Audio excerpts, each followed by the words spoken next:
I again welcome you all to our platform. It's great to see you. I hope you had a great midweek.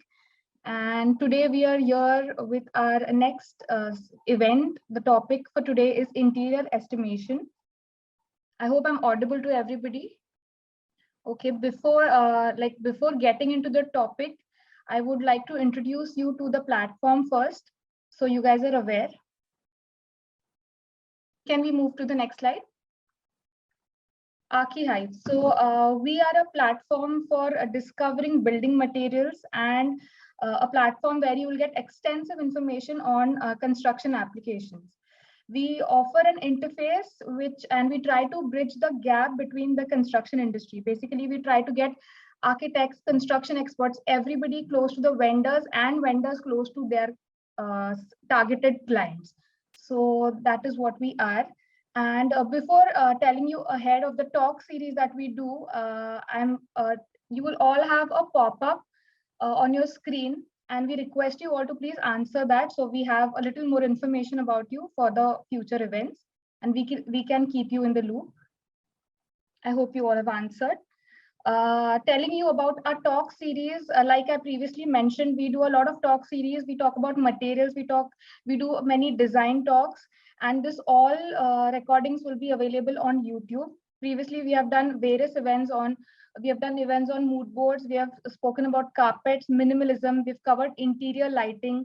We are also covering some sustainable and eco-friendly materials. And there is a lot more to come. So keep us in touch and keep us in the loop. Can we move to the next slide, please?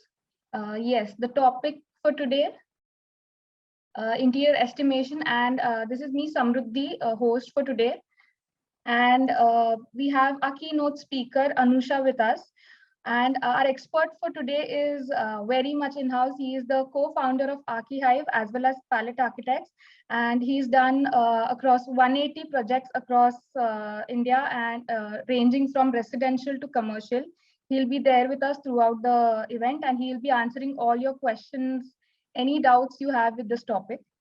So yeah, I hope you enjoy today's session. Over to you, Anusha. Hi, Samruddhi. Thanks for the warm up and welcome. We have a lot of people joining us today. So before we begin, earlier this week, right, we were running a bunch of challenges. So to give our participants what this event is about, and to create, give them a feeling of, they're part of a bigger event that is happening this week, right? So Friday, we had a question on which of the following, right, is not required to calculate paint quantity. So this was a trivia. So of all the options we've listed here, we wanted them to find out which was not required to take a paint quantity. And the answer would be carpet area, because to get a paint quantity, you would need the total area of the wall of where you want the paint to be done, and number of coats, because that will determine how much paint you want to buy, right, depending on the code, and then how much of paint usually spreads. Okay, that most of the brands will have the same quantity, but depending on that, this is how you would calculate your paint quantity. Our second question on Saturday was to decode. This was a fun activity, mostly like an anagram, right? So we wanted them to generate a material name with the word creator tag. So the word that actually is terracotta. Very few of them got this right. Most of them got the Friday answer right. And the third question was, how will you express a quantity, or express the cost for a particular item of work or particular type of execution of work, right? That was on Sunday. So the question was, if you have a floor space of about 1,500 square feet and you want to install a wooden flooring, how would you express that cost? Right, that basically is INR per square foot, basically, right? Cost per square foot is how you would express it. So these are the answers, and wait till end of the session, we'll announce the winner. Okay, hope you guys had fun playing with us this weekend, and we had a lot of fun creating these questions for you. To move on, what is that we will be covering in our today's topic, right? To begin with estimation, why would you have to prepare an estimation? What is required to make an estimation? And what are the terms and definition that we will most often hear when we start preparing an estimation? And the most important is, how do you measure, like an example, how to measure paint quantity, right? Similarly, it varies for different item of work, different installation. So how would you measure for each item of work is what we will cover. And we have an expert, Sri Pratapan, the co-founder of Archihide and co-founder of Palette Architects, to walking us through a residential example, giving us insights of how each space is the quantity and the measurements are taken about. Okay. To begin with, why prepare an estimation? So you talk about the feasibility, right? Basically, it gives you an idea of cost of the work. Like you can determine if the project could be finished within a particular budget. If you work with multiple clients, right, who have a set budget, estimating gives you an idea if you can finish a particular project within that value or that cost, right? That's why preparing an estimation is very important well ahead of the project. This also gives you a control of expenditure. How? Because you will know where you are spending a lot of money, which item of work, which execution, if it's the flooring, if it's your ceiling, or which item of work you are spending a lot of money can be identified here. This way you can control your cost. Basically, if you don't want to include a wall panel, you can reduce that particular item of work to reduce the overall cost of expense. So this way you can control the project as well. Right? And we had a lot of questions while people had registered, asking us, will you cover tenders and contracts? The tenders and contracts, overall, it is a huge topic, but estimation is prepared to set out a tender and contracting project, right? Most tenders is basically what government projects are done for, like they let out tenders to bid for. So it's a whole new topic to talk about. So I'm just giving you a heads up on what it is. And proposals to match your budget, basically, right? If you have enough budget to spend for your project. And once you identify all of that, this also defines your project timeline. Okay, this will help you budget your project and define the timeline of when you will finish it. That is why preparing an estimation is foremost important. Now you understand why you have to prepare an estimate and what is required to prepare an estimate, right? How do you go about it? How do you begin this? So first thing, you will have your drawings or your design works, all of that's required. Okay, to begin with your plans, elevation, sections, all of it. You begin with your drawing. Second, once you have your drawing, you identified what are the materials that go into the project, right? Your general specification starts with the overall outlook of what are the things that you will include in the project, right? Your detailed specification would include, along with the materials, how the particular kind of work will be executed, will be taken off, with in terms of workmanship, with in terms of how it will be constructed as well, right? That goes into your detailed specification. Once you identify the item of work and how you're going to construct it, you will start looking at how the rates will work for each item, along with the transport cost and the mason and the labor cost that will be needed to make a particular item of work, right? That's how, these are the three things that you would require to begin making an estimation. Like I said, right, the terms that usually go on about making an estimation, right? To identify, so talking about specification, that's where your materials come into play, right? You understand what are the different kinds of materials you will be using in your projects, from your plywood, your laminate, your woodwork for your furniture, even painting, carpets, all of your materials that will go in about an interior project, right? You list them all down to give you an understanding of what is needed for this project. Once you have your materials down, you identified how much of each material is required. That becomes your bill of quantity, right? How much of plywood you would need for your wardrobing, for your kitchen cabinets, all of it, right? So this will give you understanding of how much each material will be needed. So so once you understand all of this, you start taking out quantities. How do you take about quantities? So you understood what are the materials needed for your project, and you need materials in different spaces. So how do you start taking out these quantities, right? Usually BOQ is represented in this table. So your item number is nothing but your serial number. And then you start with description, right? This is where your specification goes about. And then okay, let me take you into how it is expressed in different forms. So once you start taking down the table, right, you will have 3 unit of expressions. How to take quantity. One would be numbers. That comes about where things that you can easily count, like your doors, your windows, your furniture, your lighting fixtures, all of that, where you can easily count them. Then you have your square meter, which basically involves the measurement of your surface area, like length into breadth, right? That goes into square meter, square foot, any of that area. Okay, like this is about your how your paint quantity, the questions you were answered. It goes about flooring material as well. All of this comes under surface area. Then you have running meters, where things are measured in linear form. Right? These are the 3 different units of expression that are usually carried out to measure a quantity, and that's what goes in this table. So you identify the particulars and you find out how the quantities are measured. Right?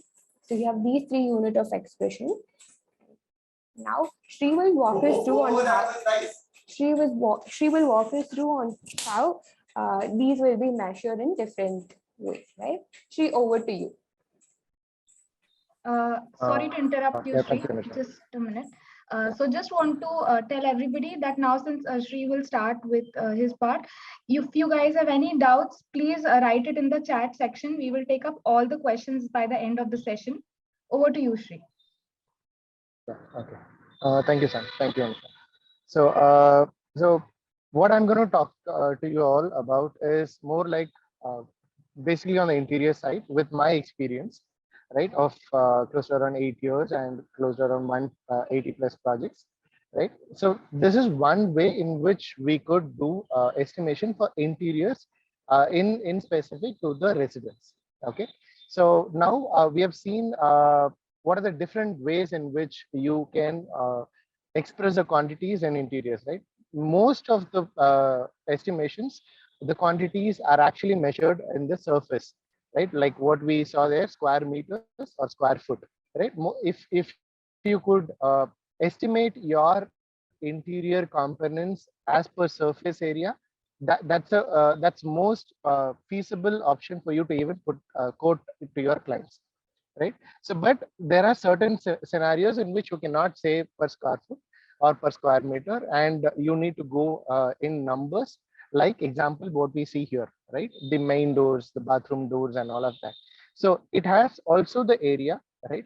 But end of the day, how do you procure?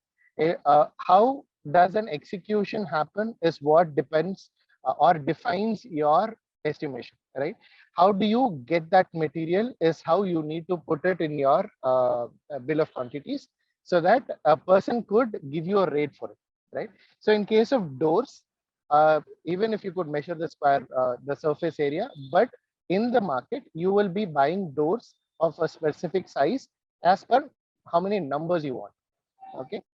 So generally for a residence, if you have so many numbers, if you have different sizes, so you mention the sizes as per the rooms, and then you say how many numbers of it, and then you put the rate to it, and you get the total price for all the doors. Can we go to the next slide? Okay. Now coming into some wall panelings. So interiors, we will have a lot of furnitures. Other than that, we have wall panelings, wallpapers, and all of that. So there are different components which goes into making a panel. Let's say you have a purlins at the back, you have some fascia plywood on top of it, you have some surface material, which is more of the external look, right? But in estimation, when you do the estimation, it is not really important that you have to estimate them separately, right? So if example, you have a wall paneling, which has all of these components, it is better that you understand the pricing based on the entire surface area, right? So here, whenever there is a wall paneling, you measure the length and the height, and then either a square feet or square meter, you put the entire, you multiply these two and then give the quantity. Okay. Next slide, Anushka.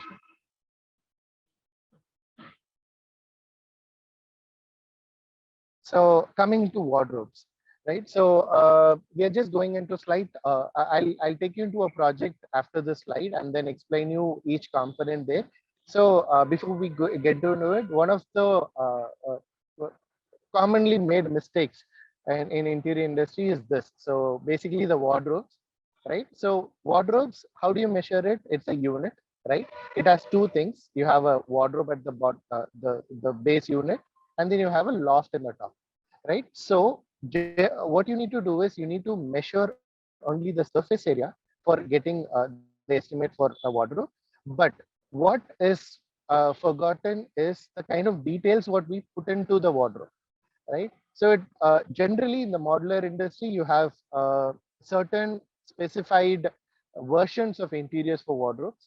But what you need to understand is if you increase many components, if example, you have a lot of drawers, if your client is asking for a lot of drawers. So generally, as a thumb rule, you need to have, even in your estimate, if you don't have an internal design completed, what you need to assume is for any two shutters, right? It's one wardrobe has two shutters, or if you have a sliding wardrobe, one shutter, it should have a minimum or max of two drawers, right? So that is how you limit your, or you find out a price for your wardrobe. And anything more than that, you need to add on. You need to keep adding those wardrobes or the hardware cost, because it not only has hardwares, it has handles, it has lock systems, it has separate uh, the quantities of wood with laminates and all of that. So you need to be very careful when you're giving quotes on wardrobe, because every client would want to have more accessories, and each accessory you need to know if that is going to have an impact on the cost. Okay, can we go to the next slide, Anshu? Okay, so another common made mistake, right, in false ceiling. Generally, initially I used to have these mistakes in my career, right? False ceiling area, we understand that you need to take the ceiling area, right? You take the surface area of the ceiling and say this is how much is a false ceiling. But what we forget is the cove lights or the profile lights. To do this, see, estimation for an architect or an interior designer or a designer per se, right? To give an estimation, you should be very knowledgeable on how they are going to execute the work, right? So you need to know how the market prices are going to be there and how do you really execute that work, right? So when it is a false ceiling only of surface area, when you measure, but when you have such kind of cove lights, which are indirect lights or ambient lights, when you want to create, what happens is they need to give more like uh, another panel of 4 inches. They have to give a gap. It involves additional effort on manpower, right? And this cove lights are additionally uh, added to the cost based on running meters. So these are not measured in square foot. Anything less than 1 feet in width, right? In interior industry, anything less than 1 feet in width mostly are termed under running meters or running feet, and it will also be considered into 1 feet range for the price ranges also, right? So when we have cove lights and all of that, make sure that you're adding this component of how many running meters of cove light you have in false ceiling, right? Next slide. So let me take you into one of our projects right now. What I'll be telling you is how do you really, till now I was just saying you the basics, right? Now we'll slightly go into the deeper section of how do you describe your components in interiors, right? We're going to take you into different spaces and tell you that this is how you need to describe that work of interiors. That's how you need to put it down in your bill of quantities. We'll not be talking about the rates because rates are very uh, location based, right? You have a project in Bangalore, different parts of Bangalore can have a different rate, and different parts of India can have different rates. And it depends on your quality of work and workmanship and people you're going to work, the contractors. So the cost is not constant in any of the cities, right? So that is completely, you need to figure it out. But what we'll be talking about is more like how do you come up with a description of your the bill of quantities, right? So let's start with kitchen, right? So there are four things which are majorly gonna be part of your BOQ in kitchen, right? One, the shape of the counter. So when we say shape of the counter or shape of the kitchen, that's very important. I'll tell you in the next slide what impact does the shape of the kitchen has to give on the bill of quantities, right? And certain terminologies, right? Below and overhead counters, right? We are gonna separate each item. If it's modular kitchen, still you need to split them into different items like below counter, overhead counter. It's also called wall units and base units, and you have something called loft. So why do we have loft different is the making of it, right?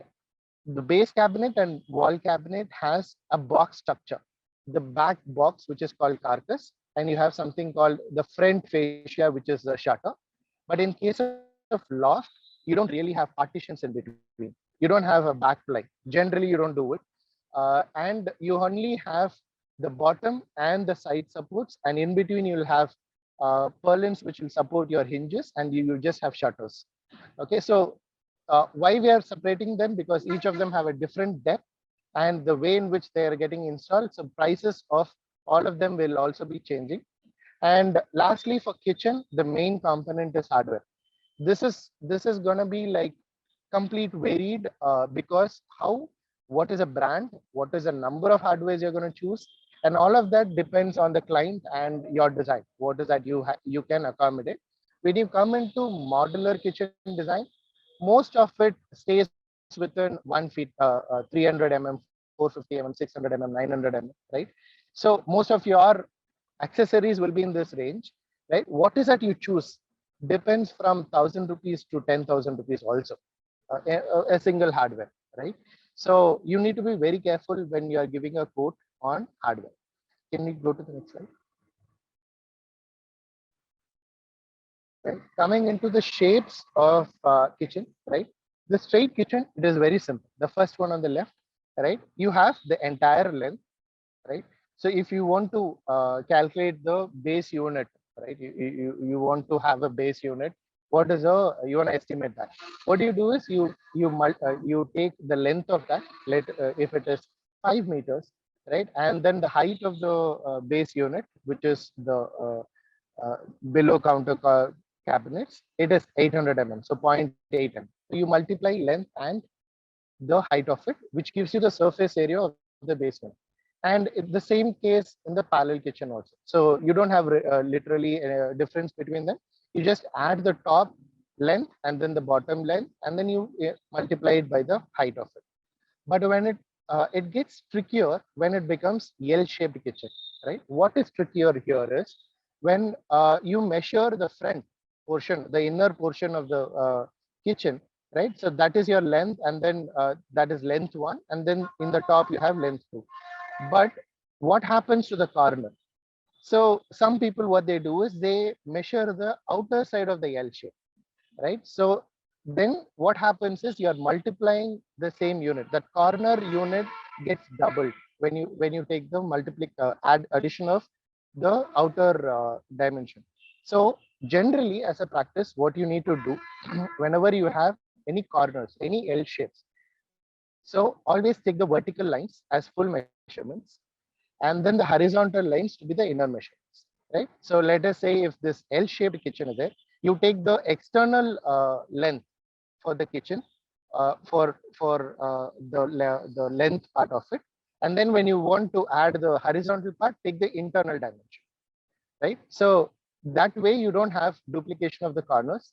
It's predominantly on the L shape. And when you come into the U shape, you have two L's right now. So what do you do? Always take the external for the horizontal, the vertical lines, and then internal dimension for the horizontal legs. So for the G, so you need to do the same thing. You have 4 sides to do it. So 2 sides you have the external dimensions, and then the top and bottom you have the internal dimensions, right? So this is how you you have the measurements done so that you don't duplicate the area, because most of the smart clients these days will find this out, right? When you have your estimation, and then when you have a final payment, if there is a cross verification, obviously this point gets triggered. So as a designers, we shouldn't make this mistake in the calculation when you're doing any corners per person, right? Can we go to the next slide? Hi, Shri. Before we move on, we had one question about what is a triangle indicate. So we'll just Okay. address that just because we're on this page. We'll address and then move on to the next. Okay, so the triangle, this is more on the design side. It is not on the estimation side, right? So this triangle represents your the working distance between three things. So when you design a kitchen, what you need to understand is the travel distance between your refrigerator, your sink, and then the hob. Hob in the sense your stove, right? So how much is that a person is supposed to walk between these three space? There is a minimum and a maximum distance, so that the kitchen operation is really maximized, right?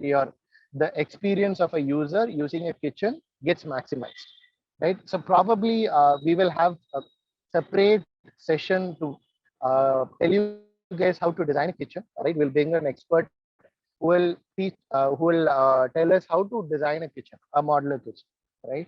Yeah. Can we go to the next slide? Okay, so what I was explaining there, right now, there are three things, right? So what is it? You have a base cabinet which is below the counter. Then you have a wall cabinet. In this project, we don't have the loft, right? And whatever you see longer from bottom till top, those are also considered to be the base cabinets itself. And then you have something called roller shutter, which is more on a external. It doesn't come under your wall cabinets or base cabinets, because it is itself as a hardware a different stuff, right? Can we go to the next slide? So can you go before? Sorry, one slide back. So here, what I'm going to talk to you about is these three things, right? The next page, I'll tell you how do you describe this product, right? On a generic note, this is a kitchen done with an acrylic finish. It's a glossy acrylic kitchen, okay, with the hardwares and all of that. So we will describe how do you describe this bill of quantities. Can you go to the next slide? Yeah. So the first one is the base cabinet. So now I already told you interior estimation is more about how do you execute that work, right? So when you, as a designer, when you give out a estimate, right, as a bill of quantities, you need to describe what is that product, how is that going to be executed, right? So let us say the first one, base cabinet, right? What we are saying here, providing and fixing of base cabinets with 19 mm BWP plywood, which is nothing but boiling water proof plywood, with 6 mm acrylic sheet and matching dual acrylic edge banding on all the shutters, and PVC edge banding for the carcass, which is the back box. And all the drawers and accessories are additional as per client preferences, right? Because here they have not chosen it yet. And internal carcass to be laminated with 0.8 laminate on both the sides. So here, first thing, I'm talking about the core of the product, which is a BWP. Why to use BWP and all of that? Probably we'll cover it in the design of kitchens, right? So it's basically, just to give you a glimpse, anything which is prone to have more effects or exposure to water, we prefer to use BWP. This is more on the execution side. And to know more about what is BWP, what are the different types of plywood and all of that, probably you can use our application. We have described each of these products, how do you use it, where do you use it, and all of that. All this information are available on our Head. You can have a look at it also, right? So here in this project, we have used 19 mm BWP, which is a core plywood. On top of it, what we have done, this we have cladded it with 6 mm acrylic sheet, right? So I say that when you look at it at the front fascia, I have a plywood, which you don't really see, but you see a 6 mm acrylic sheet. And when you see a shutter has like front and back, and then you have something on the corners, on all the four sides, on the top, left, and bottom, and all of that. What does that you cover it up with? We are covering it up with dual acrylic edge banding on all the shutters. So once we have said about the shutters, we go into the carcass. Say that internal, the carcass inside, you don't really put acrylic. You use cheaper versions of materials.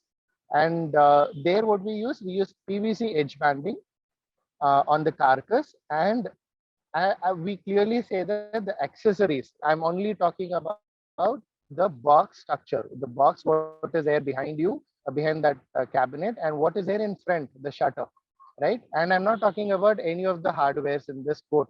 So we clearly mentioned that I'm not talking about the drawers or the accessories inside it, which is additional. We will have another component which is describing that. And I say the laminate inside should be 0.8 mm on both the sides of the plywood. So we have to detail it to this extent and then say this is how my base cabinet is going to be there. And you measure the length and the height of the base cabinet. And then you write the quantity. It could be in square meters or square foot, right? When it comes to wall cabinet, the same thing. But what is the difference is providing and fixing of wall cabinets with 19 mm BWR plywood. Why are we using boiling water resistance plywood? It's because we don't have much of water exposure onto wall cabinets, so the top ones, right? So you reduce cost. Why do you do this? Because to reduce the cost, right? Again, there also we have 6 mm acrylic sheets and matching dual edge banding on all the shutters and PVC edge banding for the carcass. The internal carcass, again, everywhere mostly the internal carcasses are done with 0.8 mm laminates on the both sides, right? Here, the difference is the cabinets includes Hafele, which is a brand of hardware, which is soft close hinges and hydraulic top lifts as per design. So most of the wall cabinets, right, you cannot charge the hardware mostly, right? That's a industry standard that you don't charge customers on the soft close hinges and all of that. That becomes a square foot cost itself, right? Only when you have very expensive hardwares which you use, like what is a drawer hardwares, things like that, that you can additionally charge.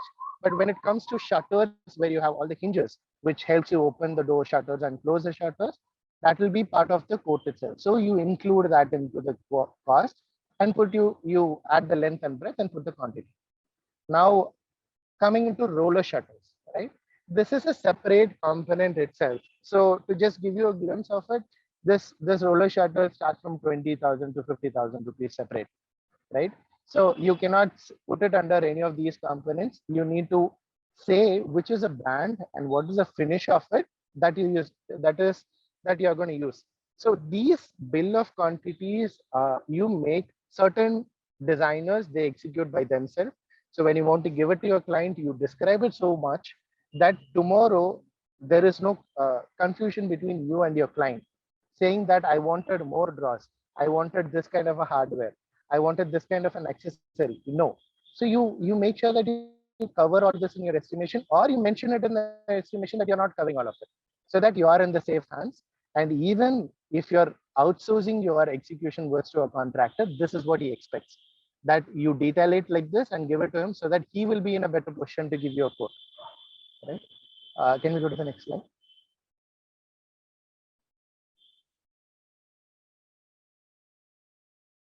Is there any questions I need to answer, or we need to cover it later? Yes, just in the previous slide, Disha wants to know what is carcass.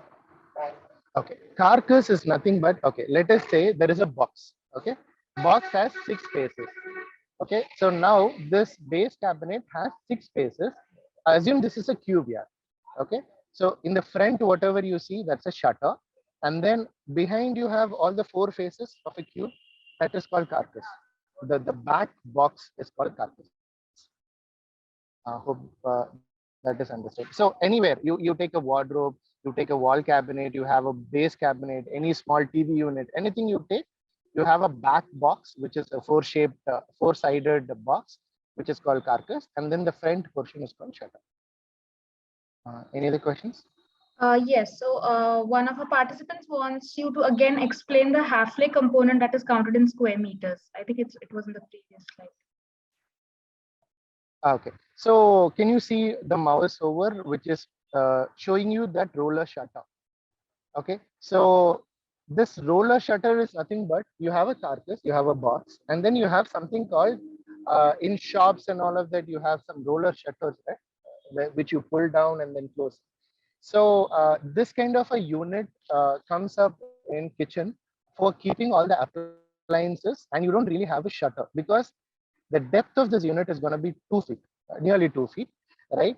And you have a shutter in front of it on the wall above the counter. It is not that user friendly to open it and close it, and then it is always if the shutter is always open, because most of the time this cabinet is used for storing your equipments which you want to parallelly use without removing anything from it. You open the shutter and you have a mixer or you have a toaster, things like that, which you don't want to remove from that place. You want to keep it and use it there only. So in that case, you don't keep the shutter always open, right? You just open the roller shutter up, right? It disappears, the shutter disappears in that case. And then you have the equipment inside which you use. For that, you have this, and this is an expensive component on interiors. So it's better that you mention it properly, and different brands has a different cost also to it. So if you give it in the design, make sure that you're costing it separately, because it's on the higher range also. Any other questions? Yeah, there are two more questions on carcass. So what is carcass and what is the need of 0.8 mm laminate on both the sides? Also, there's one more question where a person is asking, is tandem box and carcass the same? Okay, so I'll answer the first question. So 0.8 mm laminate. See, generally, if you see 0.8 laminate, 8 mm laminate is more like a protective layer on top of a plywood, right? It to an extent avoids moisture exposure onto the plywood, right? But to an extent, that is more onto the aesthetic look, right? So you have a plywood, if it is not covered properly, it looks weird. The raw look of a plywood looks weird. So you use a 0.8 mm laminate on both the sides, because if you stick only one side, let us assume that you say that the other side is not visible. When I open the drawer, I can, or if I open the shutter, I can see only one side. Why do I have to laminate the other side?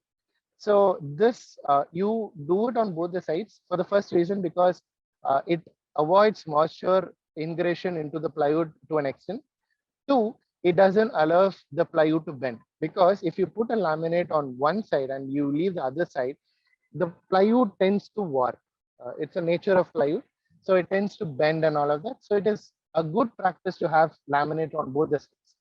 Okay, and 0.8 8 mm. Why? Because it is cheaper. It's way cheaper than 1 mm laminate, which is most preferred, right? But to reduce the budget, extended onto the carcasses, which is not visible to the external world, you use 0.8 mm laminate. And earlier, it was only half white laminates which were available in 0.8 mm laminates. But nowadays, you have a lot of options, right? And I, as a personal designer, I would prefer to put 0.8 mm laminates of fabric finish or different colors for my wardrobes, at least, because when I open the wardrobe, I really see the inside. And that adds a really beautiful interiors on wardrobes. So 0.8 mm laminates, colorful, you can try it on wardrobes, especially. And what was the second question? Tandem and carcass the same? No. Tandem box, yes, yes. Okay. Tandem is nothing but a drawer system, right? There are two types of drawer system. One, you have a channel, right? The telescopic channel, whatever you generally see in any drawers. You open any drawer, you see some steel things on both the sides of a drawer, right? That is normal channel, telescopic channels, right? There is something which comes out and then comes out, and you have the entire drawer coming out, right? But in case of tandem is nothing but a drawer channel, which is more sophisticated, right? And it can take more load. So when it comes to kitchen, right, you have a lot of heavy utensils which you keep in the drawers, right? When you use normal telescopic channels over a period of time, it is not meant to carry more load. And aesthetically also, for when you use those channels, you need to give side plywood and all of that. which doesn't look that appealing, right? So when it comes to Tantum, so this can take up starting from 40 kgs. You have more weights also you can add up, and you have some gallery options and all of that, which helps you keep bigger utensils. So Tantum is nothing but a drawer system where you have only the front fascia, the shutter, only the front fascia you have. All other things are Tantum itself. You get it as a set. You just have to fix the screws and then the drawer is done for you, right? And then you just have to have the base for it, which is a plywood. Yeah. Can we go to the next slide? Yes, guys, we'll address all your questions by the end. I think we can move on to the next slide for now. Okay. So coming into a living, right? In this project, what we have done, so I'm just covering the furniture part of it, right? All those loose furnitures, decoratives, that's all separate. We're talking about the TV unit, right? There is something called the wall panel, which is there behind, right? And then you have something in the bottom, which is a storage unit, right? These two, how do you measure, right? And one more, just make sure that you have the white border portion, and then you have some brown color in the center. So that's a stone finish, stone variant finish. So I'll show you how do you describe this in the next slide. Can we go to the next slide? So we have done it only as two different items in this project, right? So we could have gone into deeper, saying that can I only say the stone veneer portion separately, and then can I say that white portion separately? Can I say the drawers separately? You could, right? But I prefer not to do that, right? Don't segmentize your components too brief. You need to specify them properly, but don't break it down into different components, because that will land up in shooting up your cost also in the estimation. So how do we say this back paneling, right? So we say this like providing and fixing of TV unit back paneling. So when you should always say which is that unit, always providing and fixing of TV unit. That is when you get to know what is that unit you are talking about. And back paneling with 19 mm BWR plywood, right? Cladded with 4 mm exterior grade MDF for smooth PU finish border, and 1 mm stone veneer at the center with 4 mm SS strips. Right. So now I've covered three different finishes. One, how do I do that white portion? I do it how? Like I put a 19 mm plywood on top of it. If on top of plywood, if you apply PU finish, the finish doesn't really come out good. So what do? You clad it with a 4 mm MDF. There is another way of doing this whole thing. You can also directly use a 19 mm this one itself, MDF itself, right? But since we are doing the entire panel together, we want to avoid that cost, because internally at the center you have a TV which is going to hang. So as a practice, as a safety precaution, we are trying to do everything in plywood so that it holds the TV for a longer time. It doesn't have any screw issues and things like that. So we are doing this kind of a detailing. And in the center, I'm mentioning it is a stone veneer with in between 4 mm SS strips, right? So this clearly says, how am I going to do? Where is the finish? That border is going to be PU finish, which is going to be cladded on top of an MDF, and then you have a stone veneer which is stuck in between and things like that. And I tell the overall area, right? The internal component of the pricing, you need to work it out, but better to specify it as one. And when it comes to the bottom TV unit, right? How do we pronounce that? So basically we say that providing and fixing of TV unit storage unit with 19 mm plywood cladded with 4 mm exterior grade MDF for smooth PU finish application, right? So as a practice in my firm, right, what we try to do is always whenever there is a PU finish, and this is a component on the furniture, then what we always try to do is we use a 19 mm plywood cladded with a 4 mm MDF, so that we get a very smooth finish. When the finishing is done, it is very like it comes out really wow, right? So this kind of a detailing is very important that you understand and put it in your BOQ. Can you go to the next slide?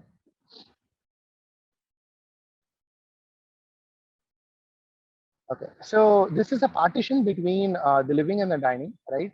So here, what is that? Let us read the first one, right? So the first one, providing and fixing of living dining partition with CNC cut, right? We are doing CNC cut works on what? We are using a 25 mm exterior grade MDF. So I'm defining the thickness more here because I wanted the depth to be more. And 1 inch by 1 inch hardwood frame with PU semi glossy finish, right? I say there is a border, which is going to be hardwood, and we have an MDF, which is cut on CNC. CNC is nothing but it's a laser cut. You have a plain MDF which you give it to for the you have any design like this, you give it to a laser cut person. He cuts all these holes on top of the MDF, right? You can also do depressions, and you can also make through and through cuts also using lasers, and you use that, and then you do a PU finish on top of it, right? Second interesting component which we tried here was sandwiched fabric sandwiched glass, right? We wanted to create not completely stop the vision from living to dining. What we introduced was we introduced a fabric in sandwiched between a 4 mm glass. This is ready-madely available also. So we say providing and fixing a fabric sandwich glass, and we chose the colors and matched. That's all on the design side. And you have certain brands in between, which is those bronze mirrors. Right? Again, you say what is a so what you need to understand here is you say what is that material, because if you show a person just an image, they will not understand what this material is, right? So you need to specify what is that material is, and then you need to know the area, and you put in the area, right? Okay, can we go to the next slide? Okay, so now in the dining, so we came from that side to the here it's more or less the same. You just have a furniture in center, but what we tried here was on the wall paint, right? So we were very specific of what is the finish we wanted, right? So how do you represent that? Providing an application of Armor Coat. Armor Coat is nothing but a brand, texture paint or equivalent brand. So always it is better when you go into paints and floorings and all of that, you can decide upon a brand for what it gives you. If it gives the person who is going to execute a price range, that if I take Armor Coat's price and I cannot do a cheaper work. Okay, so I need to match to the price or equivalent to that price, or I need to go for a brand which is equivalent. That's why we mention an equivalent brand, because sometimes that product might not be available in that brand. So you cannot really say that I will only go with that, and when you don't have an option. So you need to sometimes open up things like this, which by saying equivalent brand and textures per se, right? In code stage itself, it's very difficult to freeze, right? In design, we might show some textures, but once you finish the project, when you do a sample on top of the wall, you will understand that, okay, this is going well with my design. So let me freeze. So generally how I practice is I call upon different vendors. We tell them to do mock-up samples, one by one samples on the wall. We choose which one suits us the best on the texture. So that's how we choose on this textures, and you give the entire length into the height and tell the area of it. And you can also subtract windows and things like that if there are, right? Because you're not painting on top of it. Whatever is a paintable area, that is what you need to take. So how do you measure this?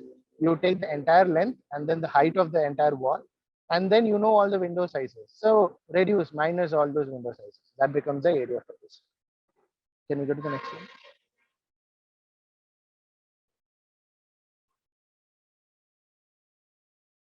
Okay, coming into a bedroom, typical bedroom with kids, right? So here we'll be talking about two major things. One is your study unit, and another one is your mirror unit. Most of your bedrooms will have that. And there is a bed, which I'll cover in the next design, right? Can you go to the next slide?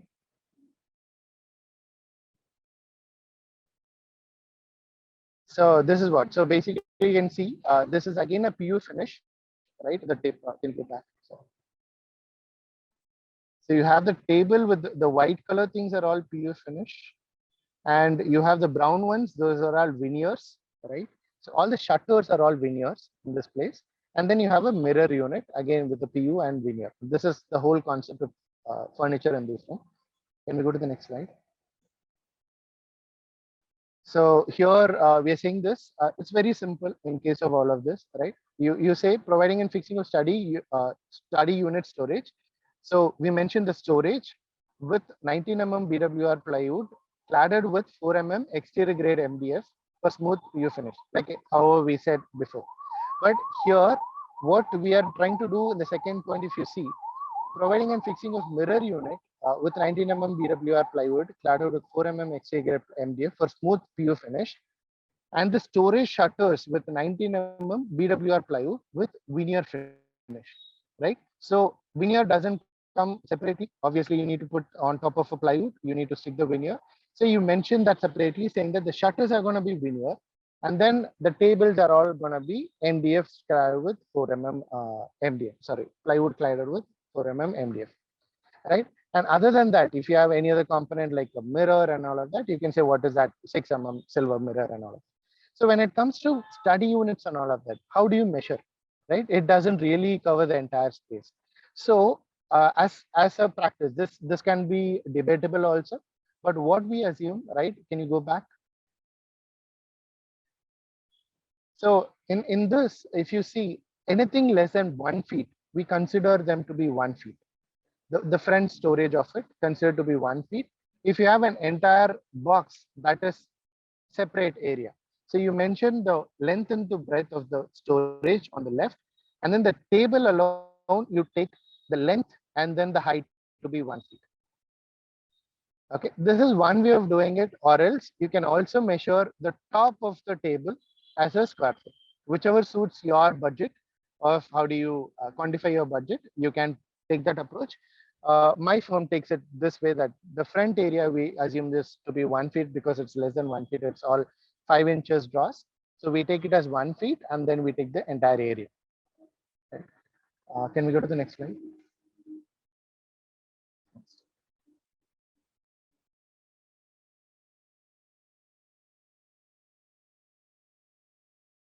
So now coming into this wall, right? So again here, the major components, we have MDF, this brick color finish. This is not a wallpaper. You can also do it in wallpaper, but to get that real effect of the brick cladding, what we have done is we have used an MDF, which is like an embossed MDF. These are ready-made products. You get it at 4x8 sheets, right? And you can also make it seamless on the joineries. And then you have a veneer finish, right? All those brown ones are all veneers. And then you have some study units, or the side units, right? So can we go to the estimation part of it? So basically the three things. So here also what we're trying to do is we are not separating the wall panel, right? Because the entire panel, the backside of the bed needs plywood. So what we are saying providing and fixing of bed back paneling with 19 mm BWR plywood cladded with 8 mm brick finish MDF cladding and 4 mm veneer finish, right? So here, why are we clubbing both the brick and then the veneer? Is mostly because the cost of both of them are same, right? It is nearly the same. So what we try to do is, it's one unit, you have entire plywood, and then on top of it, you're just changing the skin of it, which is on the same cost. So it is not required that you need to split it. But if it is widely different, if the prices are completely different, then you can separately take those items and mention it also, right? Now coming into the bed, right? You see a bed. So bed has with storage, without storage, and you have a headboard. Headboard has different finish. It has fabric finish. You have a leatherite finish. You have leather finish, right? So and you can also have a wooden finish, right? So generally for the beds, we don't actually separate them, right? I always give it as numbers in this case, right? If it's a king size bed, I say providing and fixing of king size bed with 19 mm plywood cladded with 4 mm veneer with hydraulic storage, because I wanted to mention that there is a hydraulic storage for that bed with 4 mm thick fabric headboard. So with this concept, a person who is executing it clearly knows what the size of the bed and what's the kind of ingredients which is going into the bed, right? And I club them together because most of the time these beds either manufactured in an exterior place and then brought, or if you even do it on site, right? So it is one unit end of the day. So one thing what you can do is you can remove the headboard separately and also do it separate as a separate item, or you can give it as one package. You can also merge it as one package saying that this is one numbers and then I'm giving you this, so that all the beds you can bring it together also. And there is a hidden secret behind this. Once you do it in this way, you can also charge your client slightly higher by doing clubbing certain things like this. That's up to you. How do you want to take it forward in your business, right? And the third thing is providing and fixing of side tables. This is very normal, like how we saw those tables, right? With 19 BWR plywood cladded with 4 exterior grade MDF for smooth PU finish. And then you have a storage front with the 19 BWR plywood with the veneer. So I think this we have already covered. Can we go to the next slide? Okay, so here coming into the wardrobe. So already I told you that internals of a wardrobe is very important. That's crucial when you are giving a quote, right? But overall, when you want to give a quote, right? So my client has not asked me too much of detailing inside. It's a very simple 2-drawer structure and not much of partitions in between and things like that. How do you quote that, right? So you say providing and fixing a wardrobe unit in the bedroom using 19 exterior grade MDF. So here directly we went with a 19 exterior grade for the acrylic finish, right? So why do we say exterior grade and all of that? Probably you need to learn about MDFs, what type of MDFs, the calibrated ones used for acrylic. It's all depends on your finishes also. And you need to mention, is it an openable type, right? So cladding with openable doors and soft close halfway hinges and soft close drawers hardware, right? So I'm mentioning what is the type of door it is. Is it a sliding door or an openable door? So if it's openable door, then there are hinges into it.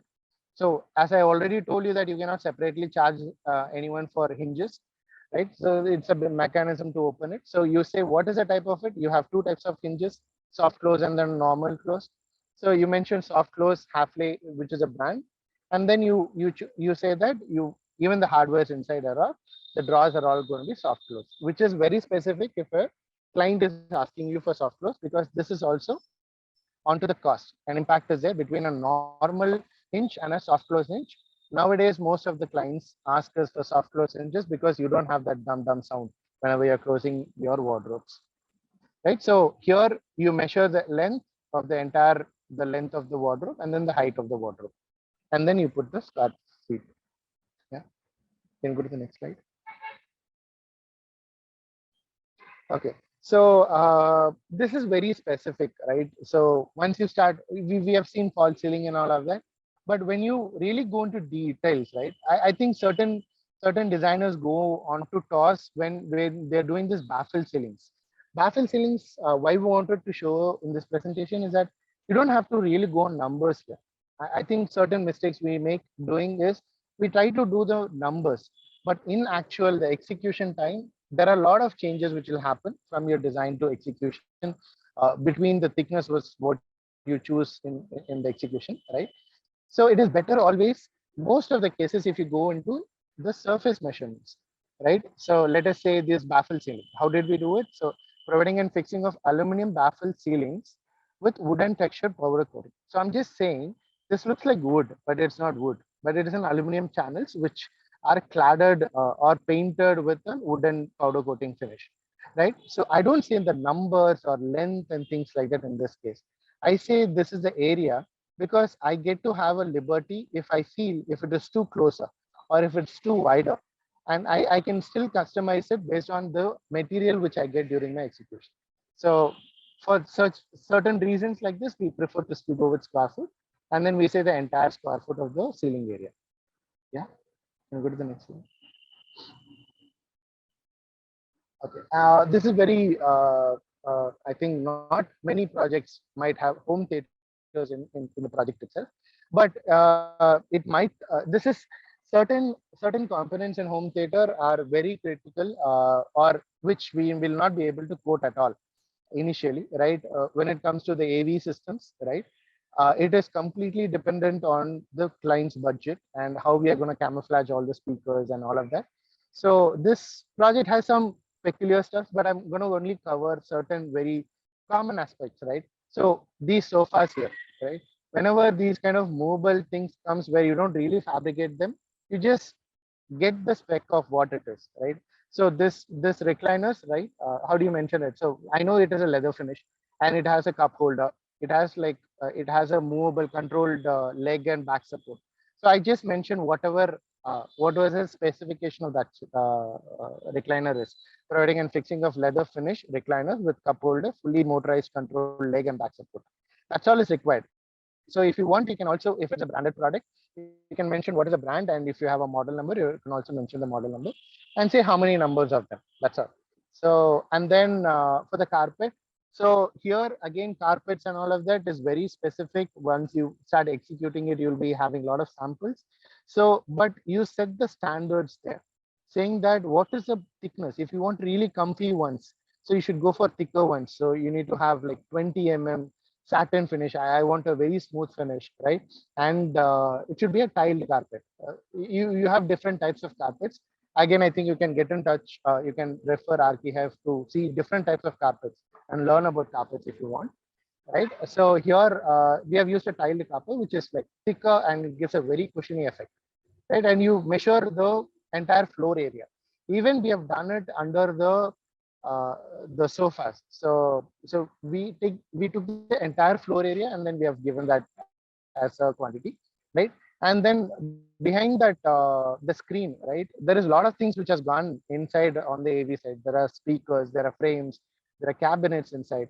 But what was done from our side was only on the fabric finish. So it's a dark fabric, right, which covers the entire speakers and all of that behind it, right? So can we go to the next slide before I explain the last point? So one interesting factor, I don't know, I'm talking more on designs because I think a lot of designers on today, right? These circle things are all speakers actually, not all of them, few of them, which are the bulky ones are all speakers. We have camouflaged in this design. All the speakers have been camouflaged, right? So, but to add the interest of effects, we have put more elements so that no one knows there are speakers behind it. Can we go? So this is the fabric finish. So how do you represent this in your code? So providing a fixing of circular hardwood frames with fabric covering to camouflage the speakers within it, right? So, and I'm not really talking about the sizes because this is also experimental because we did it on the site and we know that so many numbers are going to come and not sure about the sizes, right? So we were playing with the sizes on site. So with the design, whatever we had, we just put the numbers and we were able to give a lump sum rate on all those speakers, right? Can we go to the next one?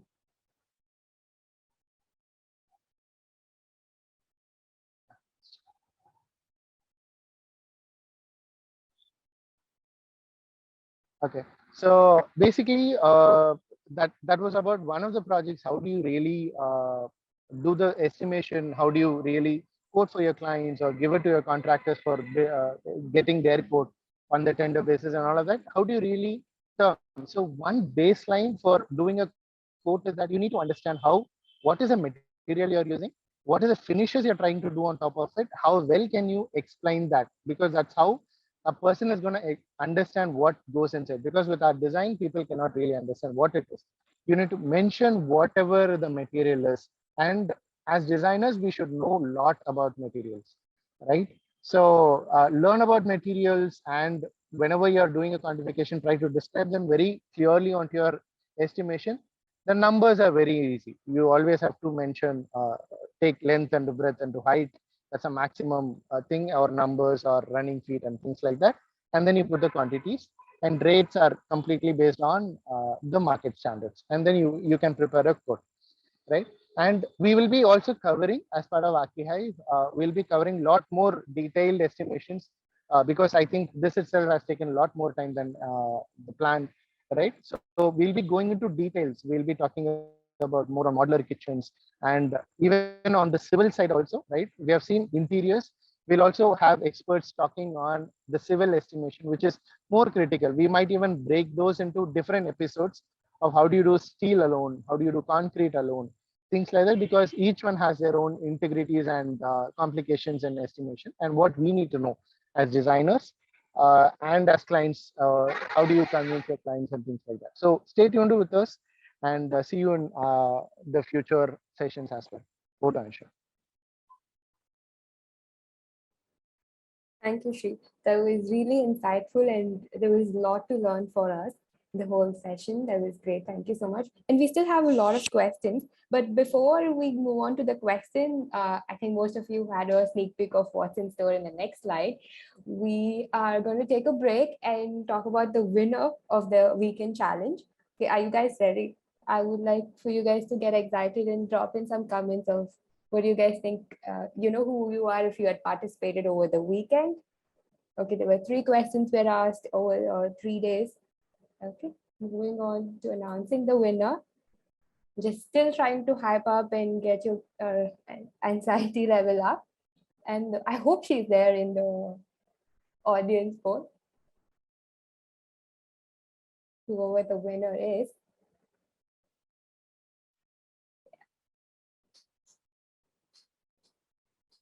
And the winner is Zutuja. Hope you're part of the event. I knew you joined earlier in the session. If you're here, say hello and drop a message to us on Instagram. We will reach it. We'll get in touch with you for your exciting gift hamper over the weekend. Yeah, that is great. And we will move on to the Q&A session. Okay, so we already have a bunch of questions on the chat, and I will give you access to unmute and speak so you guys can shoot your questions as well. Drop in the questions in Q&A so it's easier for us to answer them as we go by. So we don't lose your questions on chat. Anusha, we already have some questions. Should we take it up till then? Yes, let's go ahead. Yeah. You take up the questions that's already there. Yeah. So one of the question is estimation the sole responsibility of the architect? Okay. See, when it comes to details, right? Only you know it, right? You are a designer. You know how to detail it. So now the whole estimation is based on how is the finish you want to do, and completely based on your client's budget also, right? So the design you would have done it based on the client's budget. So it is, I would say, 80% on an architect's per se. He's responsible for doing the specifications and giving the detail, but the prices and all of that, yes, you can give it outside for the contractor. And there are people who only do estimation, right? There are people who do it as a service, who does all of this estimation. But even to them, you need to tell what is the spec. Until then, they will not know how to do the estimation, even if you outsource. But for civil, yes, there are, you can give the design, and most probably there are estimators who can do that for you. For interiors, I think it's mostly the designers who will have to do the major part of it. All right. Moving on to the next question. How much should an architect charge for estimation of residential and commercial interiors both? Generally, you can't charge. As architects, are you getting a job only to estimate? I really don't know if most of the cases you will get it, right? If it is a design, it is along with your fees. So whatever is your design fees, you should make sure that you are having this part of it. I don't think so you can additionally charge them. All right. Moving on to the next one. Can we use BWP plywood for wall cabinets too instead of BWR?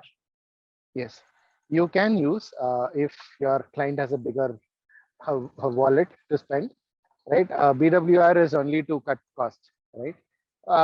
See, when do you use BWP? When do you use BWR? There is one more thing called commercial MR, right? So more details about it, I think you can check in our RKF app, right? But as an answer, you can use BWP for wall cabinets also. There is no wrong in doing it. Only for cost cutting, you need to come down to BWR, because it is not that important that you use BWP for wall cabinets. All right. Next is how do we give the proper life of interior material to a client? Okay, so interior material, as a designer, we really don't have a control over it, right? The materials comes from a manufacturer who is not you, who don't know how it is, but you can learn about. Okay, I think that was disturbed. Yeah. Okay. How to give proper life to of interior material to a client? Yeah. Okay. So since the products what you're using in interiors not manufactured by you, right? You really don't have a say on it. But what you can do is manufacturers generally they give you a warranty. Say that plywoods, if you're using higher grades of plywoods, right? Branded ones, they give you 15 years warranty, lifetime warranty, and all of that. So you can convince your client that nothing will happen to it. But really, is it in your hands? No. If whatever is a plywood BWP, there is a clause to it that if you have it suspended into water, if there is a flood in the project what you have done, and the water is stayed for more than 72 hours or something like that, no plywood can withstand that, right? And any material whatever you have done is gone for a toss.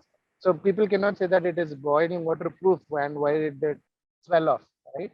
And how people use it also. You're not supposed to, when you're mopping things, you're not supposed to pour so much of water and then make it stagnate for more than 48 hours or 72 hours. So all this is not in your control, right? So you have to go with an instinct of your manufacturer, the brand what you choose, and that is the max you can promise your client. But nothing more than that.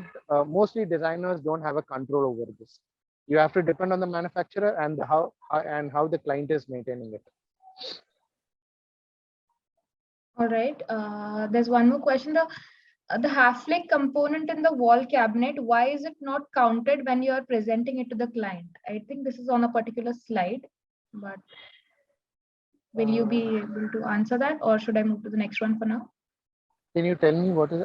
Can you tell me the question again? The half-flake component in the wall cabinet, why is it not counted when you're presenting it to the client?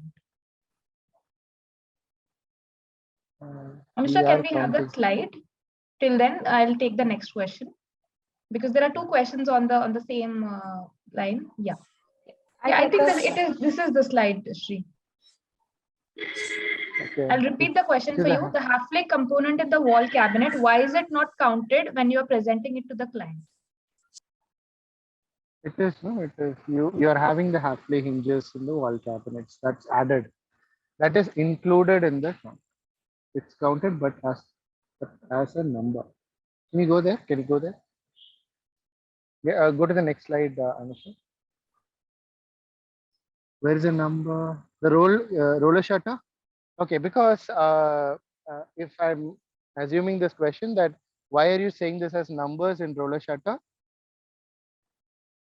Can Varun, can you unmute yourself and then ask the question? It would be better. I think he's saying why is it considered as numbers instead of quantity, space, instead of area? Okay, so why? Because this shutter doesn't come in different sizes. It comes only one size, what I know, right? Only one size it comes.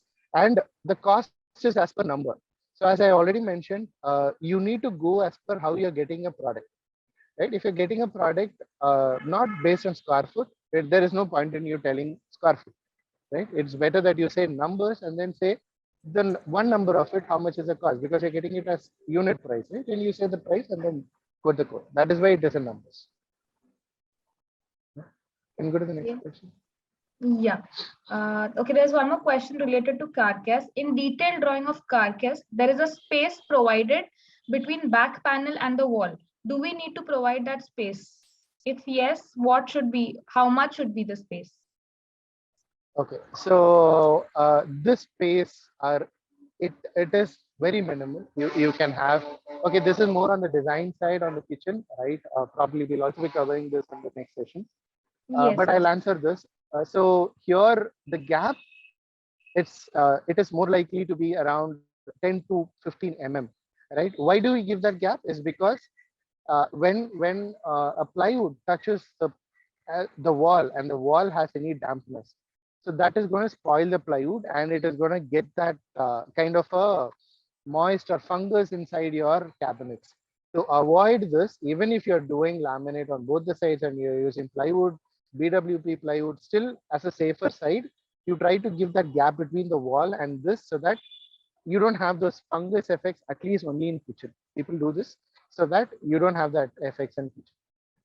And it can be very little. There is no standard dimensions for it that you need to give exactly so much. It is just that you give some gap, that is 10 mm to 12 or 15 mm, and then one plywood thickness, and then move it and keep it. That's it. Next question. Yes. Before we move to the next question, there's a feedback link in the chat that Anusha is leaving for you all. But we want your suggestions for our next sessions. Whatever topics you guys want us to cover, please let us know. Please fill the feedback for us. Yeah, Shri, moving on to the next question. How to calculate for the Duco paint and what should be considered between laminate, veneer, and Duco finish? Sorry, can you split that into two questions and ask the first question? What is it? How to calculate for the Duco paint finish and which should be considered between laminate, veneer, and Duco finish? Okay, so the first question, the Duco paint area is completely the surface area, right? Generally, as a designer, I don't give the area, right? I tell the painting contractor to estimate it, because during the execution, wherever that MDF. So on a thumb rule, what you can do for getting the estimation, like on a broader picture, right? Most of the cases, wherever you are using PU finish, the Duco finish, you use an MDF, 4 mm MDF.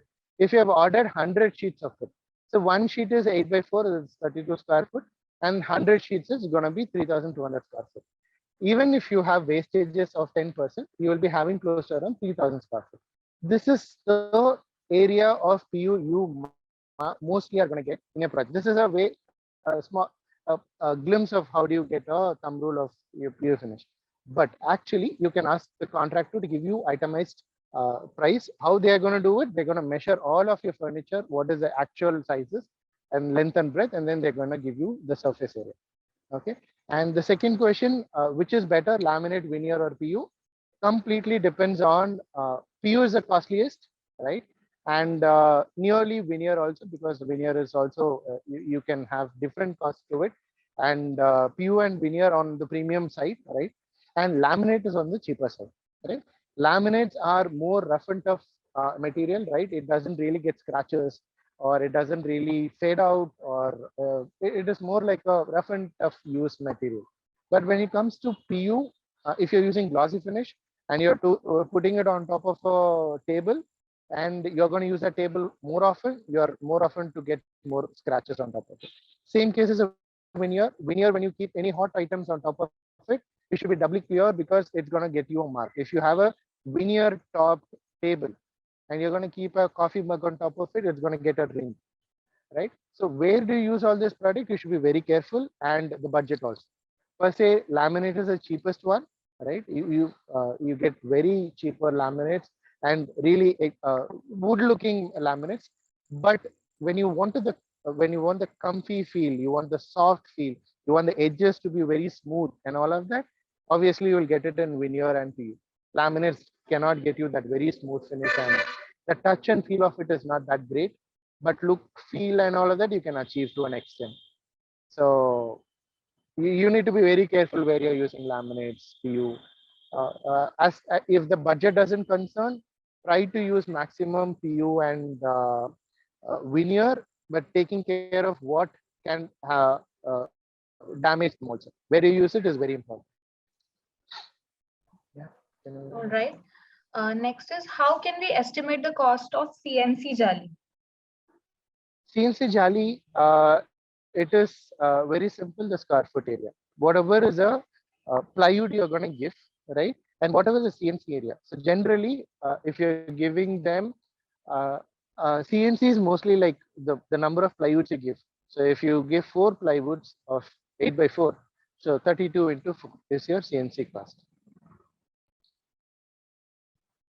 All right.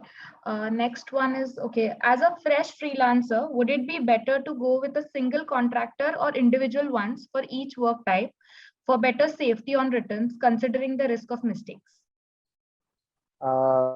In interiors, you are prone to do a lot of mistakes initially, right? It is better, one contractor is better, or it depends. Yeah, like really, you want to make money in execution also, you have multiple contractors and you supervise the project, right? But initially, at least first 1-2 projects, completely outsource your execution work.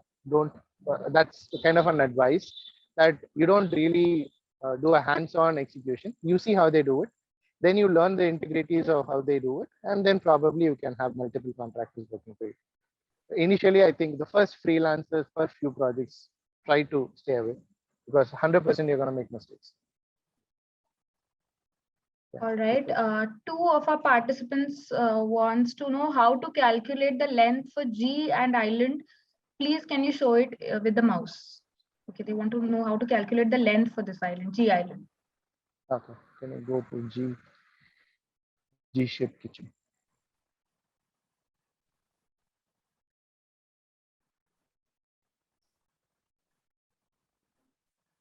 Okay, let Anusha, us can say, you move to the side? Yeah. so now you have the G-shaped kitchen.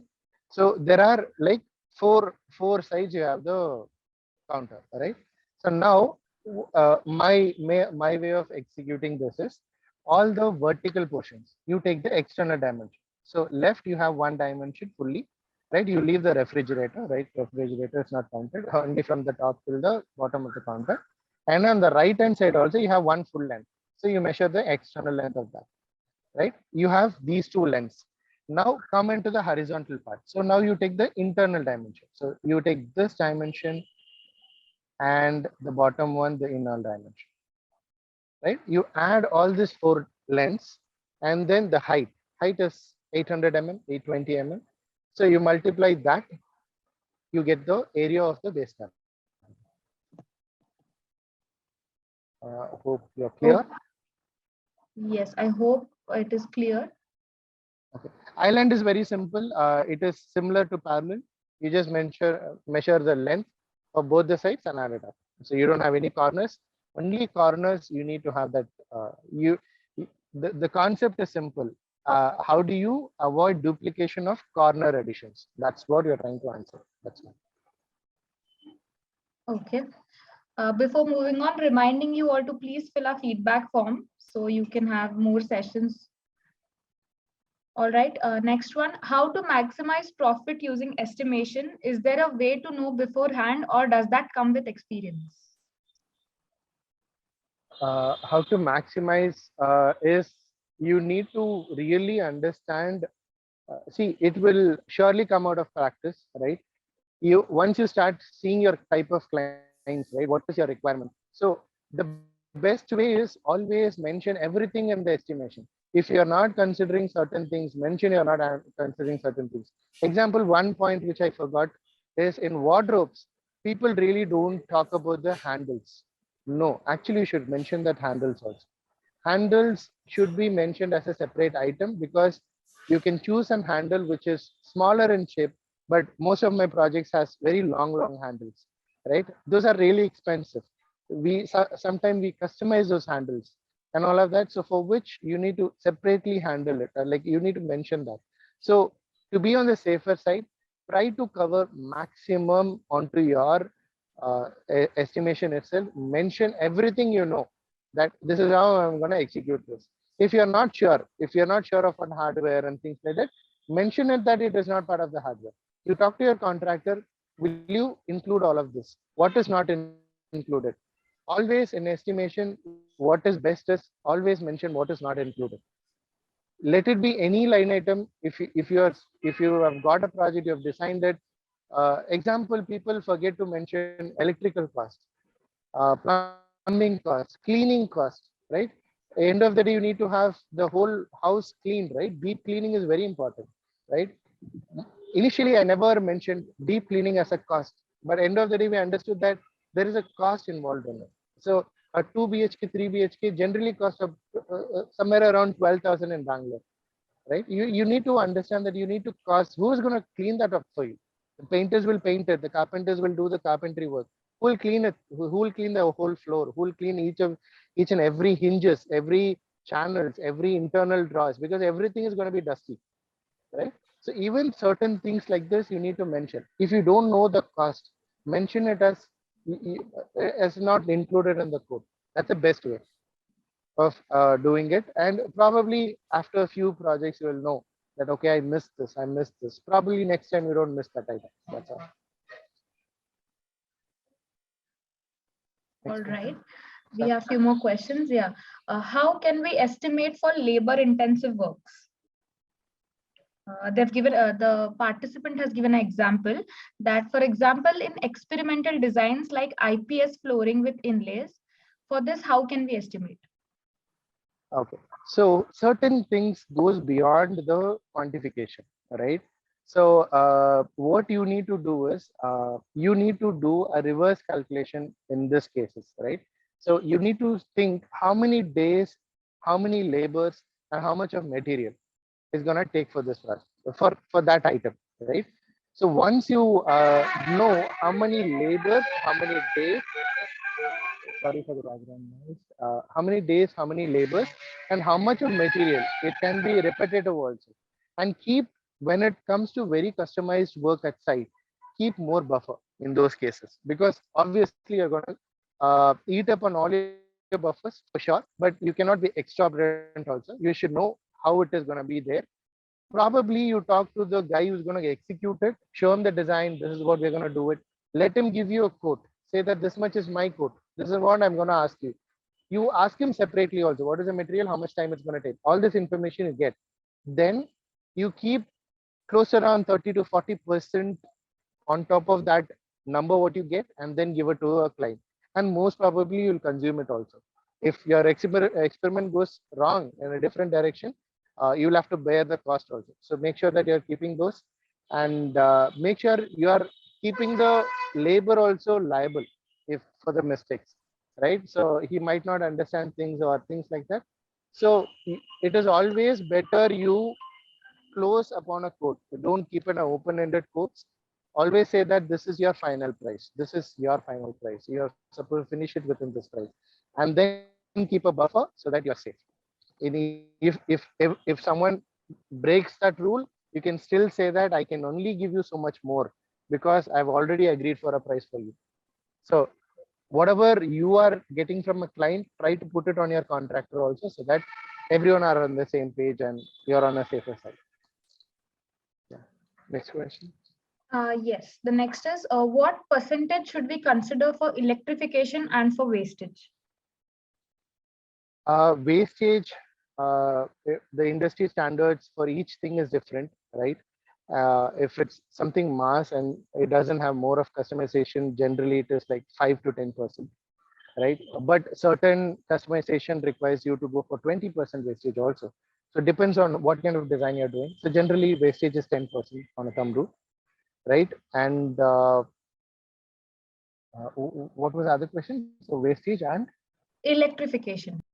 electrification. Okay, electrification is a very tough thing, right? So this is coming out of, see, you can also do this. There are electrical alone, right? It is based on points. There are multiple ways in which you can do estimation for electrical. One, you cannot quantify this at the starting, right? So sometimes you don't know what is the length of wires and all of that. So generally, if you talk to an electrical contractor, he will tell you the number of points he has to shift. Every point he'll tell you that it is going to cost you 150 rupees or something like that, right? So he puts a code to it. And he also tells you the running meters. So generally for things which you cannot quantify in your BOQ, what you need to do is try to put an itemized rate to it. Example, you want to shift a switch from here to here. Then you say, for doing this activity, I'm going to charge you so much. It could be like point wise, number wise, the running meter wise, number of fixture wise. People will tell you to fix all the fans for fans and lights in the room. You can say that every fan you tell me to install, I'm going to charge you 100 rupees.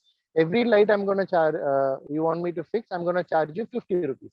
And all of this. So this can be all like exceptional quantities which you can put at the end, which or else you can, if that is a safer way, and you talk to your contractor before you're giving that numbers. Another way is with an experience, what people will say that I need to know what is the price, right? Then what you do is, if you're designing a 2 BHK, 3 BHK, you're designing a villa, to an extent, you can put with an experience, you can put how much generally the project costs. But, and the third way is you can say as per actuals. You don't even enter into such topics where you are not going to be responsible of how much changes are. Say that I'm linking this contractor to you. Whatever is a price, it will be transparently given to you, and then you can pay him directly. I'm not getting involved in this, right? This is a safer way. If you want to really play it safe, you can do that way also. Yeah. All right. Yes. Moving on to, we have three more questions right now. What should be the wastage percentage we have to consider for plywood, paints, and other materials? See, I think it is mostly 10%, right? On a thumb rule, it is 10%. Plywood, generally, it is only 10%, not more than that. If you waste more than, because most of the carpenters you work with, they will optimize this, right? Whatever is a smaller thicknesses you get, they generally use it for skirtings. All those side panelings and all of that, you need paneling backdrops. So they try to maximum use it, but generally, but there can be 10% wastage. So if there are, like, you use 200 plywoods in a ply, 20, 30 plywoods can be wasted. Paint, mostly it doesn't really get wasted, because with an experience, because it is very simple. You have the area, you know what is the coverage. The brand itself tells you that this much is the coverage of this paint. So you more or less achieve the same thing, and you will have wastage only because the quantity of liters. A paint comes in dabbas, right? So each one is 5 liters, 4 liters, 1 liter, and all of that. So it depends on the sizes. You cannot buy half a liter. You can't buy 3 liters. You have only 4 liters, right? So wastage will be in those angles, which cannot be avoided. Generally, you can assume 10% as a wastage. Okay, there is one question about wardrobes. Can veneer be used in wardrobes? Is it better to use veneer instead of laminate on wardrobes? Yes, you can use. There is no restrictions whether you can use veneer. Internals, I really doubt. Right? No one has been so rich enough. I don't know. My clients have not been rich enough to use veneer for the internal carcass, but at least for the externals, yes, you can use veneers. That's a good option. You can do a lot of things with veneers on wardrobe shutters. All right, moving on to the next one. What all do we include in a rough estimate during the initial stage of design, and how do we justify how much it would differ from the final BOQ? Okay, so here generally the client comes to you with the requirements, right? He says that this is the room, I need these all things, right? How do you do the estimate? You basically have you need to do the basic furniture layout, and you need to understand how much areas comes for all of it. You put down all of his requirements, and then you say like you will know one rough number, like you put a per square foot rate for all of it, then you get one bigger number, the total number. If he is okay with that budget, right? Some people try to tweak it in the initial. It's just saying that, you see, when you want to get a business, you need to understand what is the market price also. So what this client can afford to. So interiors can be done in 10 lakhs also. We have done projects ranging from 10 lakhs to 1.5 crores for residential interiors alone, right? Depends on the client's pocket, right? So you need to judge what his capacities of paying, and you need to know how much you should give so that you get the project also, right? But generally with the requirement, you put a square foot and then you put the market rate, and then to an extent, I put an average price for all of it, and then that's the price. And it completely depends on your design. So once you start designing, you should understand that if the quote is going higher, you need to inform the client, saying that, because all your finishes plays a vital role in your quote at the final stage. If you want everything to be acrylic and PU finish, obviously your quote is going to be higher. But if the client says that no, can you cut down some prices somewhere, you try to put laminate in some places and things like that. You try to play with the hardware and things like that. So design is more like an iteration process. Once you should completely design based on your client's intention. So that's how you can achieve that balance. And if to be very good in business of architecture or interior designer, your initial estimate preferably should be very close to your final estimate. If you're achieving that in your business, you will have a very happy clients at the end. You say today 10 lakhs and then tomorrow at the final quote, if you're asking for 20 lakhs, they're going to be really pissed with you. So you should know how to have the pinch of it and then design accordingly also. Okay, there's a question from Arun. Arun, I would like to request you to please unmute and ask, since your question is specific to a particular thing. Can you please unmute and ask?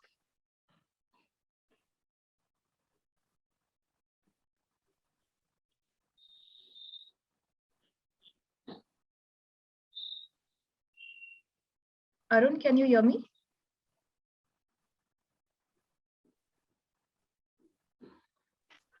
Yes, I can hear. Yeah, please go ahead and ask your question. Actually, sir, if I am a beginner of this interior design, if a client is asking for some life of that material, you already told it's a material life given by the manufacturer. But they are also asking about like 1 minute. So, what is the maintenance? How to maintain the material? Like if wardrobe is there, how to maintain that? Because each material is having fabric material is having separate things, and if, as you told, like flood and everything, you could not able to judge because of plywood thing. So they are asking about this, how to maintain this. They're going for that because I'm talking about the low class, low budget or middle class people who is asking for frequently this one. Okay, see, plywood depends on what plywood you're putting, right? End of the day, whatever plywood you put, what I told you before itself, if you put under water for 72 hours, any plywood is going to bulge off, right? There is no really big protection what we're doing for any of this material, right? Life, generally, you can convince a client saying that if you're going for a branded product, let us say Century or Greenply and things like that, Samrat, a lot of brands are there, right? They tell you that what is their product's lifetime is. So Yes. that is what maximum you can commit with the clauses of saying you cannot pour water on top of it and then make it stand for 48 hours, 72 hours. Then I'm not liable, right? You're not liable Okay. for it. Yes, Things yes. like that. So when it comes to fabric, headboard, the biggest problem with fabric headboard is the oil stains on it, right? If you have a Yes. budget, please go for leatherite. Okay. Headboards comes with a problem of getting stained, right? How do you use it? You, as a designer, do you have any control over it? No, you don't. No. How they use it, that is all up to them. You Okay. want to have maintenance free, completely maintenance free interiors, not really possible. You need to be really careful when you use PU finish or veneer finish.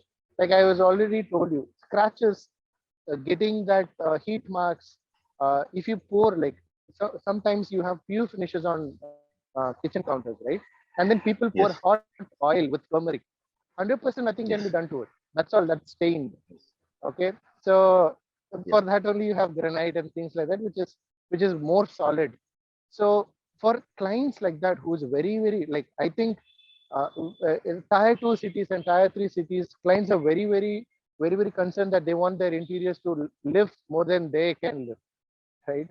So that kind of questions, how do you really answer is try to go for things which cannot be damaged very easily. Not for those clients, don't give them PU, don't give them veneer. You can give them all this on the vertical finishes because mostly nothing happens to it. Horizontal finishes goes for stone, granite, and things like that.